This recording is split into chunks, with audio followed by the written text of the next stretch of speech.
Hi, welcome to Pennsylvania Newsmakers, and as always, thanks for watching. Well, Senator Bob Casey is up for re-election, and he might have a big league opponent. And then, have you checked the conditions of Pennsylvania's roads lately?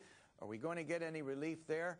Pennsylvania politics and government in depth and in detail, and guess what? It all starts right now.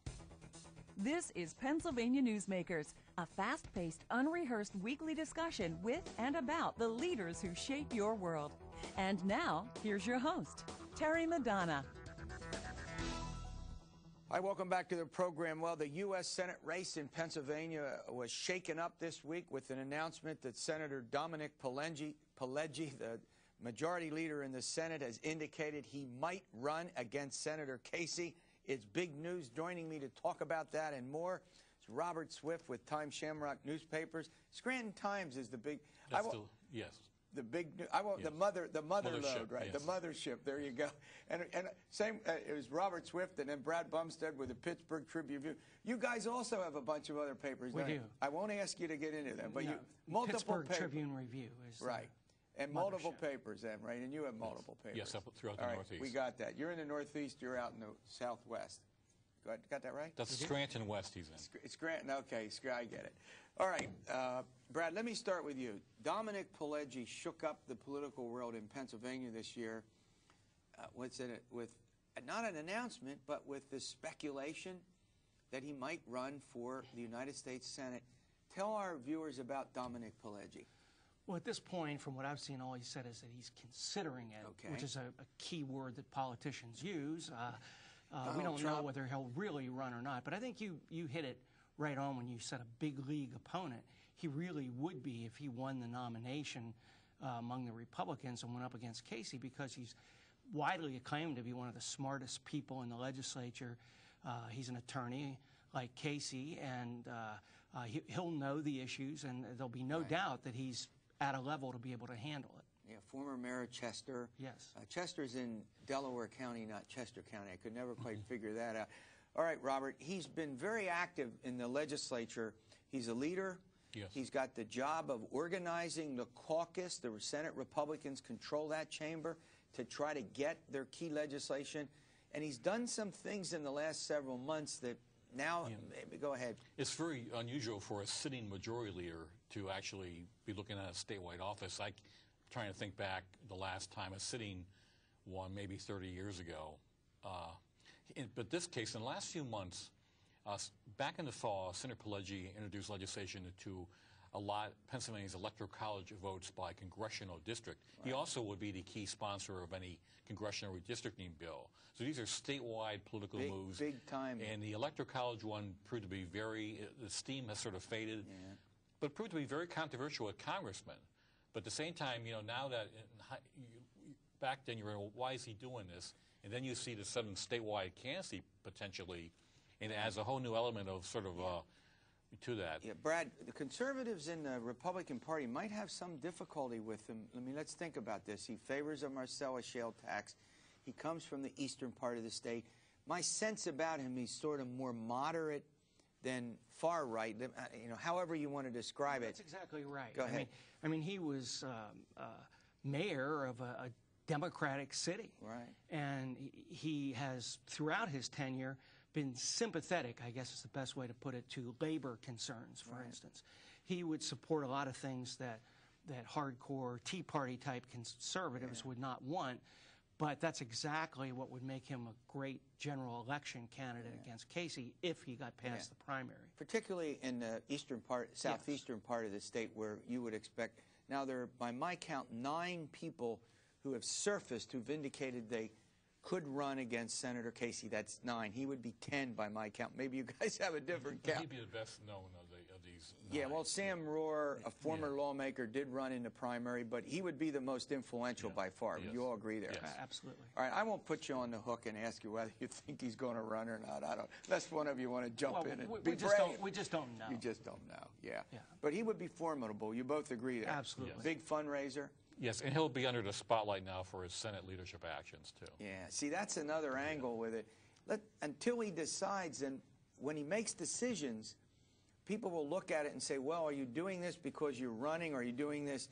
And maybe that's unfair, but but that speculation will be there, won't it? Yes.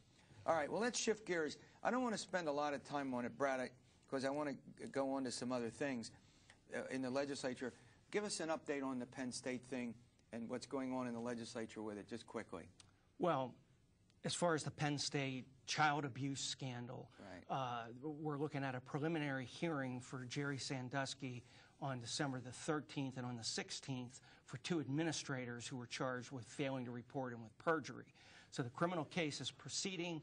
Meanwhile, you have the first civil lawsuit having been filed in that.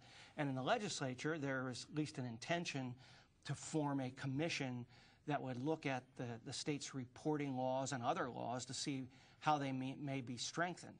I had an interview recently, though, with Senator Jake Corman, who's a Republican leader, and he's from State College, and he said, let's not rush off and pass all these bills that make us feel good. Let's wait and see what these commissions find, and then see what the need is in terms of legislation. We're going to run to a break. When we come back, I want to shift gears. Robert, I want to come to you. I want to talk a little bit about this legislative agenda. Not a lot of time left. Big agenda out there. We'll be back with that and more following these words. This broadcast of Pennsylvania Newsmakers is presented by the Pennsylvania Chamber of Business and Industry, the statewide voice of business, and by the Pennsylvania Cyber Charter School, bringing educational innovation and freedom to the children of Pennsylvania. This broadcast of Pennsylvania Newsmakers is presented by ReconnectPA.org, supporting a comprehensive transportation funding solution, and by the Pennsylvania Manufacturers Association. Business in Pennsylvania is our business. Welcome back with Robert Swift and Brad Bumsted, 2 of the state's leading journalists. They've been covering the Capitol and the state's politics and government for more time than they'll probably admit that I'll bring up with them. Let's now turn our attention to the legislature. Robert, not much time left. Huge agenda. Marcellus Shale, vouchers, redistricting, as Brad mentioned a moment ago. Where do they go with this? It's an important time for Governor Corbett. You know, it's the end of the first year, so it's a time when a first-term governor wants to try to get a lot done. Governor Corbett has said he would like to see the Marcellus Shale thing wrapped up, but there's important differences between the bills passed between the House and Senate, namely whether it would be a county optional fee or a statewide fee. Then you got the other, agenda issues out there of state store liquor privatization, which will have a committee vote apparently, but that's still hotly contested. And the school voucher, that's very up in the air. 2 other important issues to Governor Corbett. Then you got what they have to do is the Legislative Reapportionment Commission is going to have its final plan. That's going to happen probably in mid-December. And then congressional redistricting should be done, but there have been years when they've gone into January on that. Yeah, Brad, let's pick up of all of these, what do you think is Marcellus Shale the bill most likely to pass out of this big? They have to do at some point congressional redistricting, right? But they could put that off. They only have to meet the filing date for the petitions to run for Congress in February, I think. So of this panoply of bills, what is it that you think they're most likely to get done? Well, I think that Marcellus Shale, despite the differences that RB outlined here, would have the best chance because it's popular with the voters, and particularly in the Southeast, there's huge pressure to try to get a Marcellus Shale fee or tax. So I think that is probably number 1. However, for the House, Republican House, which isn't real eager to do this, there would have to be some kind of trade-off, and that's when you may see one of these other bills come into play. So in other words, what you're suggesting is that each chamber of the legislature could get something. One might get Marcellus Shale, the other might get school choice, although school choice now a very scaled-down version, right, Robert? It's not as expansive as it was, before. So we're talking about something very limited, a pilot program. 5%, as Senator Picola calls it. Yeah, Senator Picola, Jeff Picola from Dauphin County, the original sponsor. He's going to leave the legislature, as I understand. Won't seek re-election. That another issue we've talked about. All right, let's talk about as we get into this. The one bill that's popular, which doesn't seem to have any legs at all, is sell the liquor stores. You've all been through this. You've covered these stories for 2 decades. Let me start with you, Brad. That looks stuck in place. It does, but I think it has more chance than people realize, and that's because we all assume that the Senate doesn't want to do this because Senator Joe Scarnati has said various things about how problematic it would be to move to it. But I've talked to Senator Scarnati where he said, look, I've never said I'm opposed to it, and I actually support privatization if we had the right plan. I think it's the gallonage tax that Representative Turzai, the House Majority Leader, attached to this that has people concerned, and I think if they substituted a different tax structure, it would have a shot. Not a great one, but a shot. Yeah, go ahead. I think Representative Turzai has said he'd like to see it pass the House in the next couple of weeks. I think if it got through the House, that'd be a major accomplishment because this thing has, it's been around for 30 years. It's never gotten out of a committee. Yeah, so, is that right? I didn't realize never out of a committee. Yeah, so if they can get it past the House. You know what's important, what's pretty significant about this in polls, in fact, I did one at Franklin and Marshall College where people overwhelmingly favor it. There isn't any doubt about that. We all agree with that. But it doesn't have any intensity, you know what I mean? It's one of these issues that when you talk to voters about, oh, okay, it's like, well, where do I go to buy a bottle of wine? It could be the beer. If they had the one-stop shop with the beer too, but that's not part of these plans. That's well, except that distributors will be able to apply for licenses. Yeah, but that's not like wouldn't there be a lot of distributors that would be cut out of that right now? And they're not probably I don't know what their position is. You're still dealing with the cases instead of the 6 packs. I think the one thing that's changed over the years in this debate is the surrounding states that have private sales. And people go on vacation, they drive through West Virginia or Delaware. And they go, the world doesn't come to an end when you have private sales. So I think that's why people are willing to say, well, yeah, okay, I would do that. But it's not top of mind. No, it's not not top shelf. Yeah, I like that. That's better put yet. All right, the final thing that I want to ask you about has to do with the state of politics in Pennsylvania as a whole. Both of you longtime observers of Pennsylvania politics. This past week here, the president was in Scranton for it seems like the 100th time. He's been in our state 8 times this year. We're a big battleground state. Do both of you think, and I'll start with RB, do both of you think that Pennsylvania will once again be a major battleground state where we're going to see frequent visits by the candidates, that will be competitive, given all that you know about our state's politics? Yes, especially so since the Electoral College bill plan didn't go anywhere. It's going to once again attract whoever the Republican nominee, President Obama, and if there's a third party, which I still think could be out there. And you're going to once again have the Scranton, Wilkes-Barre market, the Lehigh Valley, Philly and the suburbs, and the Pittsburgh area drawing these candidates. Will probably be Pennsylvania will be somewhat paired up with Ohio, I think. So Ohio, I mean, it looks a lot like, given the fact that in the polls that have been done, my polls and other polls, Brad, you've covered this. This state looks like it's back in the center of national politics. It is, and it will be as far as the general election. I'm not as bullish on the idea of the primary being as big a deal, where we'll never see anything quite like Hillary Clinton and Obama traveling all over the state. That was a fluke. But the GOP primary is not set up like the Democrat either. Right, and you think the Republican nomination will probably be decided by it. All right, great update. All right, the state of Pennsylvania roads, I drive on them, you drive on them, they don't look like they're getting any better. And what can be done about it? We're going to have an expert come in and help to explain all of this for us after we pay some bills. This broadcast of Pennsylvania Newsmakers is brought to you by Pennsylvania Credit Union Association. Pennsylvania Credit Unions, where people are worth more than money. To find a credit union that is right for you, check out ibelong.org. And by the Energy Association of Pennsylvania, Pennsylvania's energy information source. This broadcast of Pennsylvania Newsmakers is presented by the State System of Higher Education. 14 state-owned universities. The state system is the largest provider of higher education in Pennsylvania. And by the Hospital and Health System Association of Pennsylvania, working towards a healthy Pennsylvania.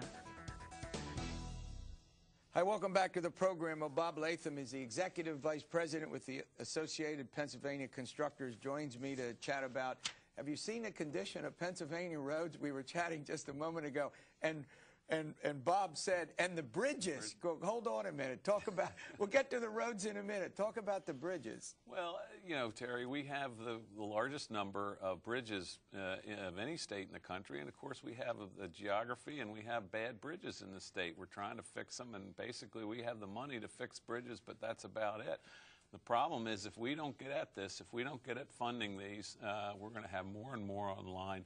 The people in the Northeast that went through the floods, or the North Central, I guess you would call it, that went through the floods with the hurricane and the tropical storm, they know what it means when you don't have a bridge to, from one point to another. Other people in the state are going to start to see this as more and more get posted or even closed if we don't address the funding issue. Now, something you said was that we have the money to pay for the bridges. What does that mean? Well, it means that that PennDOT, the Secretary, has a choice. He has enough money to do bridges, or he has enough money to repair roads, or he has enough money to expand the capacity. He doesn't have enough money to do those three. He can do one. And right now, what he's doing, wait a minute. right now he's trying to keep the bridges afloat. Because of the safety consideration. Absolutely. Now, you know, we're not like other systems or like transit systems that say we have a problem, we're going to have to shut this line down from here to there. PennDOT has to try to keep this system afloat somehow, and they're doing it, you know, with literally chewing gum and baling wire. Now, I've heard lawmakers, now I know we've talked about this, and you know, in the next segment we're going to get to the funding mechanism. I want to get there before this program is over, but we got to stay on the problem so that, you know, we all drive them, we see the condition of the roads, we go over the bridges. I don't know about you, but I do think about this when I drive over a bridge about structural deficiency. Are they safe or not? I've heard lawmakers express concerns that some of them are not safe.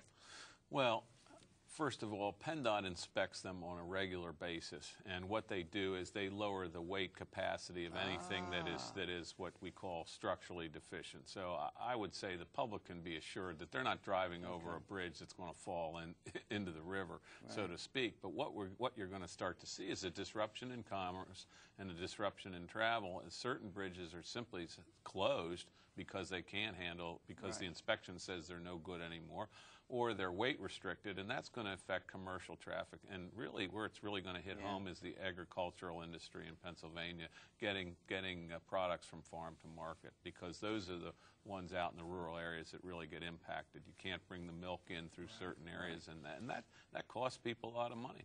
Yeah, I want to run to a break, and then we're going to come back and talk about the money. Well, it's about the money here. But before I do, the roads themselves, 7,000 roads in need of repair. That's a figure that I keep hearing. Is that accurate? Yes, that's accurate. And one of the problems is without a robust and growing funding source for the roads, what PennDOT has to do is sort of put a thin layer to kind of keep them open, and they can't get into the subsurface and really do it right. All right, I'm going to have Bob Latham about where can the money come from, their ideas. There was a Transportation Funding Advisory Commission that made a report. We're going to get into how this could actually be fixed. We'll be back in a moment. This broadcast of Pennsylvania Newsmakers is presented by Highmark Blue Shield, changing the way health plans work for business with a variety of plan options for employers and more choices for employees. Information is available at highmark.com. Have a greater hand in your company's health. And by the Pennsylvania Healthcare Association, the future of long-term care. Hi, welcome back with Bob Latham from the Associated Pennsylvania Constructors. We're talking about roads and bridges in Pennsylvania. We drive over them every day. All right, Bob, how are we going to pay for this? What are the ideas that are out there to pay to do this construction, you know, the rebuilding, make sure the roads and bridges are safe and in good use? Go ahead. Terry, let me take you back. When our largest funding source, which is known as the oil company franchise tax, was passed, was in 1981. And think about the kind of cars that you were driving in 1981. You know, I was just getting out of college. I had a Camaro, got about 8 miles to the gallon, you know, one of those big engine things and all that. And the tax was capped at a certain level, never anticipated the ungodly price of more than $1.25 a gallon.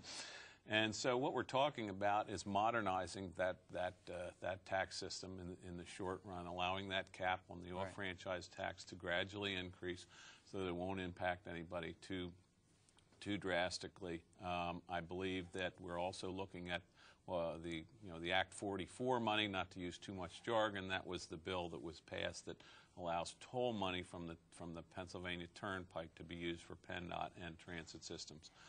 We're going to, the Transportation's Commission plan was to shift all that money over to public transit, so for their piece of it, because I mentioned that sort of in jest earlier, but when we're talking about roads and bridges here, but our public transit systems have a tremendous need as far as capital improvements. I mean, they've got old bridges that the trains run over as well, so they need a funding source. Those are the two primary things that I think that we're talking about. At some point, we're going to have to look at other mechanisms down the road, but these are the two, right away things that can be done. Now, I've heard different figures used for how the total amount that you would need.